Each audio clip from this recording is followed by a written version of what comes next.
Nabalutan ng lungkot ang ating huling talentado nang umalis ang kanyang girlfriend patungong Malaysia. At magpahanggang ngayon, hindi niya alam kung nasaan ito. Pakinggan natin ang kanyang madamdaming kwento. Talent ko po ay CD manipulation and modern magic. Natutunan ko to mula sa mga kaibigan ko. Actually, wala akong mentor pero dahil sa mga kaibigan ko, marami akong natutunan. Yung pinakamasayang parte ng buhay ko, na nakilala ko ito isang babae, pinahal ko. Kaso dumating yung oras na kailangan niya magtrabaho abroad. Ngayon, medyo nagkakalabuan kami. Gusto kong gamitin yung private dito para puntahan siya, para magkaayos ulit kami. Showing us a sampling of Speedy Hands, here's Carl Luigi Villarreal, or you can call him Carl Matrix.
Carl Matrix.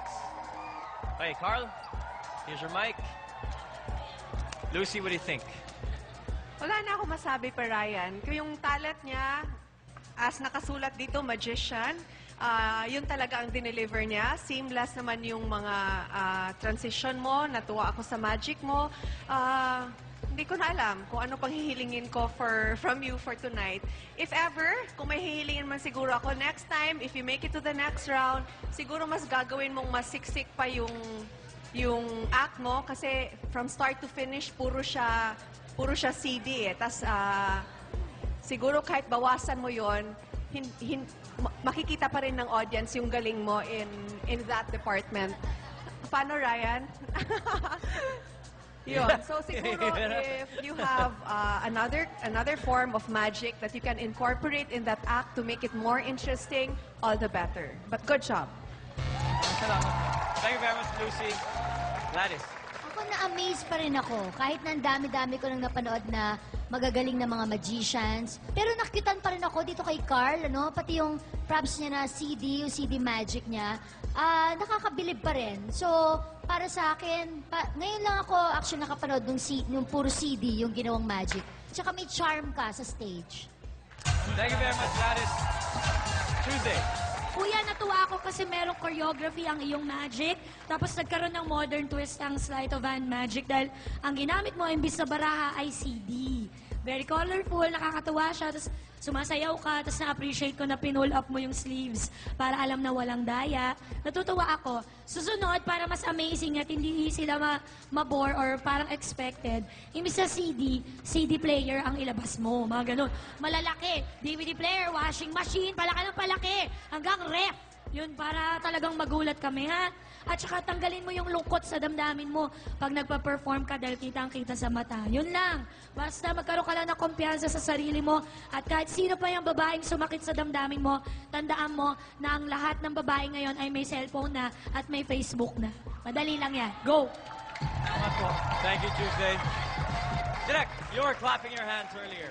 Oh, I like it so much. Why? Tatlo lang dahilan ko. Unang-una, tama yung sabi ni Tuesday iba yung packaging mo bilang isang illusionist. So you came as a DJ with a DJ CD bag, tapos imbes baraha, you were using CDs at ang linis-linis na mga tricks mo.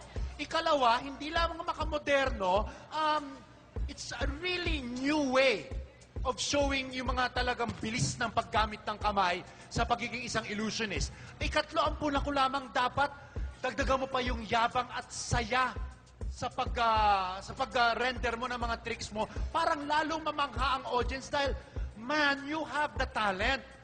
Andiyan dyan yung talent. Alam mo kanina, akala ko, certain na ako kung sino ang mananalo sa gabing ito. Ngayon, naiinis ako dahil dalawa na kayong pagpipilian ko. Good na. Thank you very much, Rex. Carl Matrix, thank you very much for your performance. You may now relax. Maraming salamat, Talent Scouts. Habang hinihintay natin ang resulta, let's take a quick recap on the Talentados that passed the Talent Scouts judgment tonight.